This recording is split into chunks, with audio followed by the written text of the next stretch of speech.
11/11/2025 ಸೋಮವಾರ 11 ಗಂಟೆಗೆ ಶಿಡ್ಲಘಟ್ಟ ನಗರಕ್ಕೆ ಈ ರಾಜ್ಯದ ಗೌರವಾನ್ವಿತ ಸನ್ಮಾನ್ಯ ಶ್ರೀ ಸಿದ್ದರಾಮಯ್ಯನವರು ಮುಖ್ಯಮಂತ್ರಿಗಳು ಆಗಮಿಸ್ತಾ ಇರೋಂಥದ್ದು ನಮ್ಮೆಲ್ಲರ ಹೆಮ್ಮೆ. ಜೊತೆಗೆ ಉಪಮುಖ್ಯಮಂತ್ರಿಗಳು ಡಿ ಕೆ ಶಿವಕುಮಾರ್ ಅವರು ಸಹ ಆಗಮಿಸ್ತಾ ಇರೋಂಥದ್ದು, ಹಲವಾರು ಸಚಿವರು, ರೇಷ್ಮೆ ಸಚಿವರು ವೆಂಕಟೇಶ್ ಅವರು, ಮತ್ತು ಉಸ್ತುವಾರಿ ಸಚಿವರು ಎಂ ಸಿ ಸುಧಾಕರ್ ಅವರು, ಕೃಷ್ಣ ಬೈರೇಗೌಡ, ಹಲವಾರು ಮಂತ್ರಿಗಳು ನಮ್ಮ ನಗರಕ್ಕೆ ಆಗಮಿಸ್ತಾ ಇರೋಂಥದ್ದು ಭಾಳಷ್ಟು ಒಂದು ಹಬ್ಬದ ವಾತಾವರಣ ಸೃಷ್ಟಿಯಾಗಿದೆ. ಸುಮಾರು 1800 ಕೋಟಿಗೂ ಹೆಚ್ಚು ಕಾಮಗಾರಿಗಳಿಗೆ ಶಂಕುಸ್ಥಾಪನೆ ಮಾಡೋದಕ್ಕೆ ಮಾನ್ಯ ಮುಖ್ಯಮಂತ್ರಿಗಳ ಸಮೇತ ಎಲ್ಲರೂ ಆಗಮಿಸಿ ಅದಕ್ಕೆ ಚಾಲನೆ ಕೊಡ್ತಾ ಇರೋಂಥದ್ದು. ವಿಶೇಷವಾಗಿ ಶಿಡ್ಲಘಟ್ಟದಲ್ಲಿ 200 ಕೋಟಿಗೂ ಹೆಚ್ಚು ಮೊತ್ತದ ಒಂದು ಹೈಟೆಕ್ ರೇಷ್ಮೆ ಮಾರುಕಟ್ಟೆ ನಿರ್ಮಾಣ, ಅದಕ್ಕೆ ಸಮಗ್ರ ರೇಷ್ಮೆ ಅಭಿವೃದ್ಧಿ ವಿಚಾರವಾದಂಥ ಒಂದು ಯೋಜನೆನ ಇವತ್ತು ಕಾರ್ಯರೂಪಕ್ಕೆ ಬರೋದಕ್ಕೆ ಚಾಲನೆ ಕೊಡ್ತಾ ಇರೋಂಥದ್ದು ನಮ್ಮೆಲ್ಲರ ಸೌಭಾಗ್ಯ.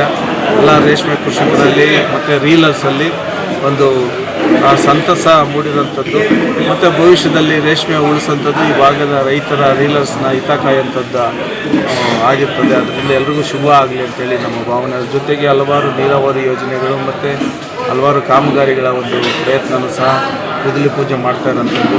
ಜೊತೆಗೆ ಸಾಕಷ್ಟು ಇಂಡಸ್ಟ್ರಿಯಲ್ ಕಾರಿಡಾರ್ಸ್ ಸಹ ನಮ್ಮ ಜಿಲ್ಲೆಯಲ್ಲಿ ಮಾನ್ಯ ಸಚಿವರು ಯೋಜನೆಗಳನ್ನ ಕಾರ್ಯರೂಪಕ್ಕೆ ತರ್ತಾ ಇರೋಂಥದ್ದು ಸಹ ಒಳ್ಳೆಯ ಬೆಳವಣಿಗೆ. ಆ ನಿಟ್ಟಿನಲ್ಲಿ ಇದು ಕಾಂಗ್ರೆಸ್ ಪಕ್ಷದ ಮುಖ್ಯಮಂತ್ರಿಗಳು ಆಗಮಿಸಿದರೆ ಎಲ್ಲ ಕಾಂಗ್ರೆಸ್ ಕಾರ್ಯಕರ್ತರು, ಸಾರ್ವಜನಿಕ ಬಂಧುಗಳು ಹೆಚ್ಚಿನ ಸಂಖ್ಯೆಯಲ್ಲಿ ಆಗಮಿಸಿ ಶುಭ ಕಾರ್ಯಕ್ರಮವನ್ನು ಯಶಸ್ವಿಗೊಳಿಸಬೇಕಂತೇಳಿ ನಾನು ಸಹ ಸಾರ್ವಜನಿಕರಲ್ಲಿ, ನಮ್ಮ ಮುಖಂಡರಲ್ಲಿ, ಪ್ರತಿಯೊಬ್ಬ ಕಾರ್ಯಕರ್ತರು ಸಹ ಮನವಿ ಮಾಡ್ಕೊಳ್ತೀನಿ. ಎಲ್ಲರೂ ಭಾಗವಹಿಸಿ ಇದು ನಮ್ಮ ಕಾರ್ಯಕ್ರಮ. ನಮ್ಮ ರೇಷ್ಮೆ ನಗರ ಭಾಳಷ್ಟು ಸಜ್ಜುಗೊಂಡಿದೆ, ಸಾಕಷ್ಟು ರಸ್ತೆಗಳು ಅಭಿವೃದ್ಧಿ ಆಗ್ತಾ ಇರೋದು ನಮಗೆ ಖುಷಿ ತಂದಿದೆ. ಇವೆಲ್ಲವೂ ಸಹ ಇನ್ನಷ್ಟು ಹೆಚ್ಚಾಗಬೇಕು. ಭವಿಷ್ಯದಲ್ಲಿ ಶಿಡ್ಲಘಟ್ಟ ದೊಡ್ಡ ಮಟ್ಟದ ಅಭಿವೃದ್ಧಿನ ನೋಡೋಂಥದ್ದಾಗಬೇಕು. ಈ ಭಾಗದ ಸಾರ್ವಜನಿಕ ಬಂಧುಗಳಲ್ಲಿ ಒಂದು ಒಳ್ಳೆಯವಾದಂಥ ಮೂಲಭೂತ ಸೌಕರ್ಯಗಳಿರೋಂಥ ತಾಲೂಕು ಅಂತೇಳಿ ಪ್ರಸ್ತುತವಾದಂಥ ಒಂದು ಮುಂಚೂಣಿಗೆ ಬರಬೇಕು ಅನ್ನೋಂಥದ್ರಲ್ಲಿ ನಮಗೆ ಅಭಿಮತ. ಸರ್, ಇಲ್ಲಿ ಸ್ಥಳೀಯ ಶಾಸಕರು ಇದು ಪಕ್ಷಾತೀತವಾಗಿ ನಡೀತಾ ಇರೋ ಕಾರ್ಯಕ್ರಮ, ಎಲ್ಲರೂ ಭಾಗವಹಿಸಬೇಕಂತೇಳಿ JDS ಅವ್ರಿಗೂ ಸಹ ಇದೊಂದು ಕರೆ ಕೊಟ್ಟಿರ್ತಾರೆ. ನೀವು ಅದರ ಬಗ್ಗೆ ಏನು ಹೇಳ್ತೀರಿ? ಇದು ಸರ್ಕಾರಿ ಕಾರ್ಯಕ್ರಮ.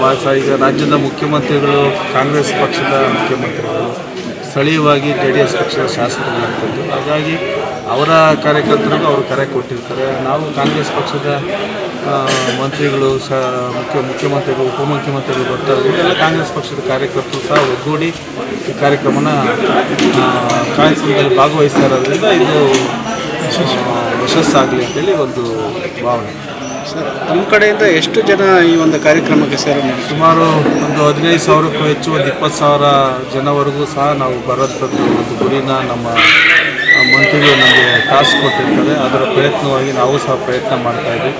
ಪ್ರತಿಯೊಂದು ವಾರ್ಡಲ್ಲೂ ಸಹ ನಾಳೆಯಿಂದ ಹೋಗುವಂಥದ್ದು, ಪ್ರತಿಯೊಬ್ಬ ನಗರ ವ್ಯಾಪ್ತಿಗಳಿರುವಂಥ ನಮ್ಮ ಮುಖಂಡರನ್ನು ಭೇಟಿ ಮಾಡೋಂಥದ್ದು, ಸಾರ್ವಜನಿಕರನ್ನ ಕಾರ್ಯಕ್ರಮಕ್ಕೆ ಆಮಂತ್ರಿಸುವಂಥದ್ದು ಮಾಡ್ತಾಯಿದ್ವಿ. ಜೊತೆಗೆ ಪ್ರತಿಯೊಂದು ಗ್ರಾಮ ಪಂಚಾಯತಿಗೂ ಸಹ ನಮ್ಮ ಮುಖಂಡರನ್ನ ಕರೆದು ಸಭೆ ಮಾಡಿ ಎಲ್ಲರೂ ಸಹ ಜವಾಬ್ದಾರಿ ತಗೊಂಡು ಜನನ ಕರ್ಕೊಂಬರೋಂಥದ್ದು, ಅವ್ರಿಗೆ ಬೇಕಾದಂಥ ವ್ಯವಸ್ಥೆಗಳನ್ನೆಲ್ಲ ಅವರು ಮಾಡಿಕೊಂಡು ಭಾಳ ಉತ್ಸುಕರಾಗಿ, ಆಸಕ್ತಿಯುತವಾಗಿ, ಲವಲವಿಕೆಯಿಂದ, ಖುಷಿಯಿಂದ ಒಂದು ದೊಡ್ಡ ಮಟ್ಟದ ಒಂದು ಸಮಾರಂಭನ ಯಶಸ್ವಿಗೊಳಿಸೋಣ ಅಂತೇಳಿ ಅವರಲ್ಲಿ ಇರೋಂಥ ಆಸಕ್ತಿ ನೋಡಿದ್ರೆ ನಮಗೆ ಸಂತೋಷ ಆಗ್ತದೆ. ಇದು ಯಶಸ್ಸಾಗ್ತದೆ ಅಂತೇಳಿ ನಮ್ಮ ಭಾವನೆ. ಜನನೂ ಸಹ ಬರ್ತಾರೆ ಅಂತೇಳಿ ನನ್ನ ಧೈರ್ಯ.